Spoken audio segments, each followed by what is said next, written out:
Hi mga tol, uwian time na. Tara, samahan niyo ako sa biyahe mula Himamaylan City, Negros, pabalik ng Manila. Time check, 4:30. At mula dito sa Himamaylan ay bibiyahe tayo papunta ng Bredco Port Bacolod ng halos 1 oras.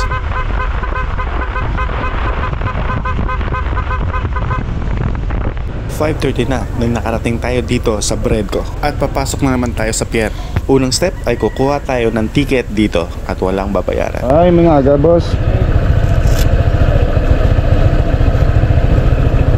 Pila, boss? Ticket lang, sir. Hindi naman bayad. Dito lang, sir. Ticket lang. Dito na lang. At ayun na nga, dahil sa maaga pa, sarado ang Mercy. Kaya wala tayong dalang pasalubong, pabalik ng Manila. At dito, magbabayad tayo ng terminal fee worth 95 pesos. Lain to ni mama. Umalisa.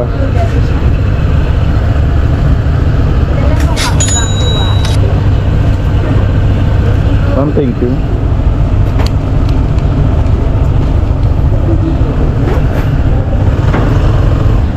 Sino yung proceed sini, ma'am? Boss, may ngaga? At sunod ay sasakay tayo sa pinakaunang barko na aalis. Tamang-tama naman at nagpupuno na ng sasakyan ang barko na to.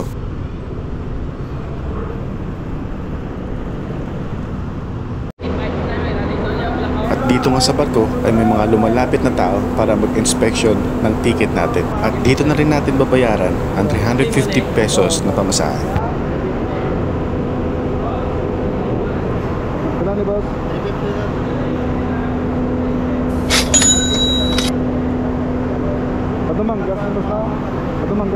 At dito nga sa Bredco Port Bacolod ay babiyahe ang Roro papuntang Port of Dumangas ng halos 2 oras. At halos alas 7 nang nakaalis ang barko dito sa Bredco papunta sa Dumangas. At umakyat na rin tayo sa taas para makapagpahinga. Alas 9 na nang nakarating dito ang barko sa Dumangas. At dito nga sa Dumangas ay babiyahe tayo ng 213 kilometers papuntang Katiklan sa loob ng 4.5 oras. At welcome sa Dumangas Port. Tara, biyahe na tayo mga tol.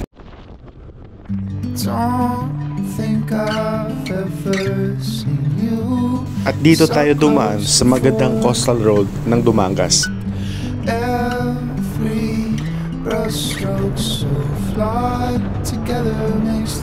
At dito nga ay tuloy-tuloy lang ang biyahe natin hanggang marating natin ang arko ng Pasig.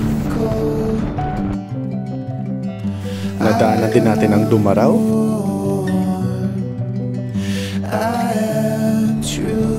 At susunod naman ay nadaanan natin ang arko ng Mambusaw.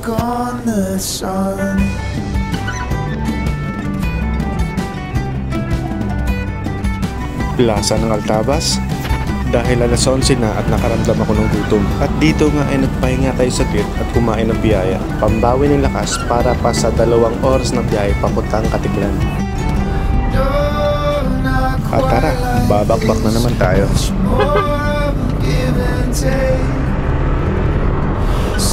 At sa di kalayuan ay nadaanan natin ang arko ng Balete. At ang maganda at makulay na arko ng Kalibo.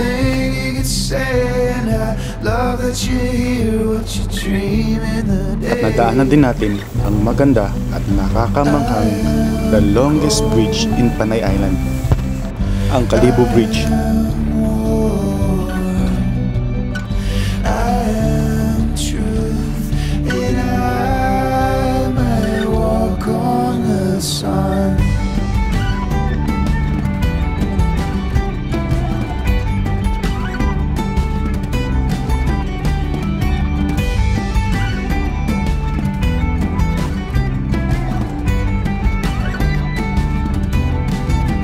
At sino naman ang hindi mamamangha sa man-made forest ng Bohol dito sa Panay Island?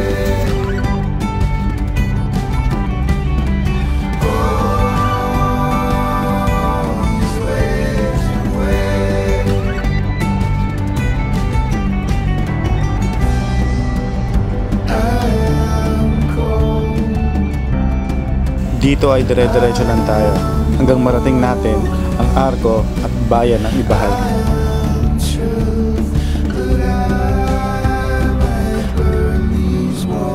At sino ba naman ang hindi maenganyong maligo sa ganyang kagandang dagat? Tara, bora tayo. Ang ganda ng view, di ba? Napaka-solid.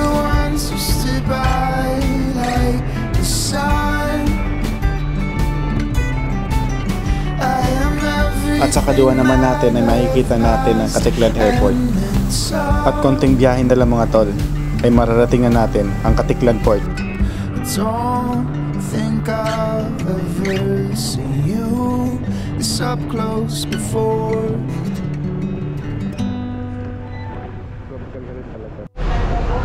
At alauna na rin pala ako nakarating dito sa Port of Katiklan. Ang una kong ginawa ay pumila muna ako sa Coast Guard para kumuha ng Coast Guard clearance at pagkatapos ay pumila ako dito para bumili ng ticket. At dahil alas 4 pa daw ang alis ng barko dito sa Katiklan, kumain muna ako sa Manginasal. At ewan ko ba, hindi ko lang alam kung pagod lang ba talaga ako. Mas masarap kasi ang manok dito sa Manginasal ng Katiklan. 3 hours later. 2,600 pala mga tol ang ating binayaran mula dito sa Katiklan papuntang Rojas Port, Oriental Mindoro. At dito nga ay nagpapapasok na sila ng pasahero.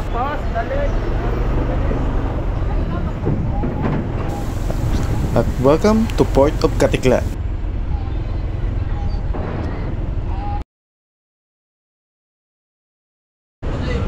Pero halos alas 6 na dumating yung barko. At ngayon mga tol ay sasakay na naman tayo ng Roro.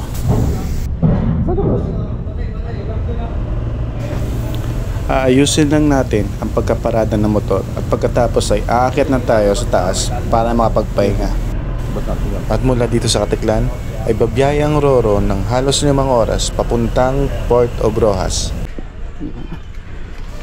At dito nga sa taas ay nakahanap tayo ng pwesto para makapagpahinga.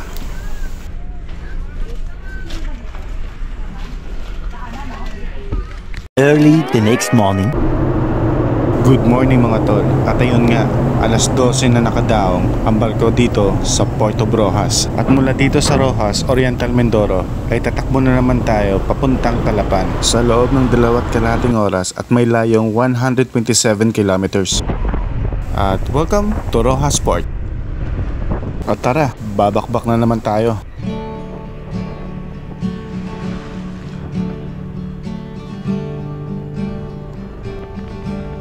You've almost made it out.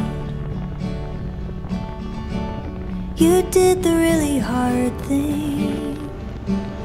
At dito nga mga tol, ay tuloy-tuloy lang yung biyahe natin hanggang sa madaan natin itong Orconoma Bridge dito sa Bungabong, Oriental Mindoro.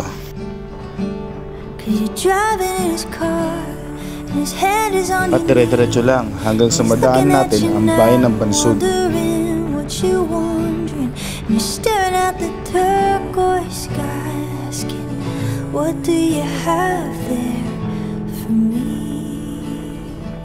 At dito nga mga tol, ay alalay lang tayo sa pagmamaneho dahil binabagtas natin ang zigzag road ng Barangay Pasig, Socorro, Oriental Mindoro.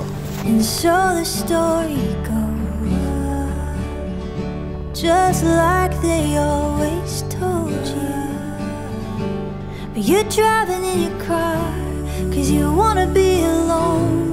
You're singing some song like a song's gonna save you. And you're looking at the purple sky thinking maybe. At sa di kalayuan ay nadaanan din natin ang bayan ng Nauhan. At dire-diretso lang mga tol hanggang sa madaanan natin itong Santo Niño Cathedral dito sa Calapan, Oriental Mindoro.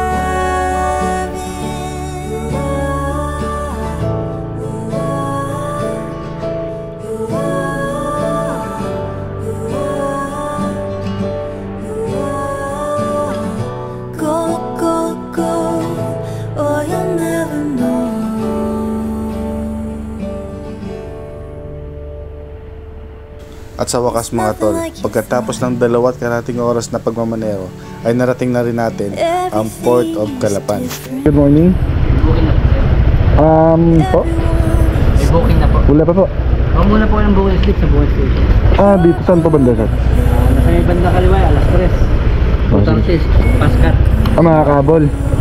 Sige, thank you sir. Tapos kailangan ba sir ng ano yan, ng Coast Guard? Hindi na po, nasa O loob. goods na yan? Bukay slip na ako kunin nyo, papasok na sa loob. Okay, thank you boss. Good morning. Nabutan ng ulan, grabe, lakas. At tara, bili muna tayo ng ticket para makahabol tayo sa alas 3 ng biyahe ng Fastcat papuntang Batangas. At dahil sa alas 12:30 na ng madaling araw, wala akong nakitang bukas na bilihan ng ticket. Kaya may nabuti ko na Boss, muna pwede magtanong. Saan po dito yung bilihan ng ticket ng Fastcat? Cut. Opo. Ayan, no? Ay, wala pa. Ano nga, yung may ilaw na yun. Ay, sa Ay, pagka pinili ng ticket, ano yun sa ano? Roro? Hindi, ito sa Bendias. Oo. Yan, ay yung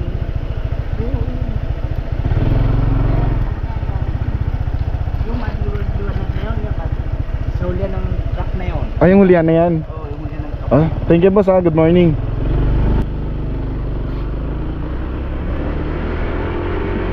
At pagkatapos nga ay nakabili ako ng ticket na 1,347 pesos. At tara, sasakay na naman tayo ng Roro. 2 hours later. At pagkatapos nga ng isa't kalahating oras na biyahe sa Roro, ay narating din natin ang Puerto Batangas. Time check, 5:14 ng madaling araw. At halos 24 hours na tayong bumabiyahe mga tol. Kaya tara, uwi na tayo ng Caloocan.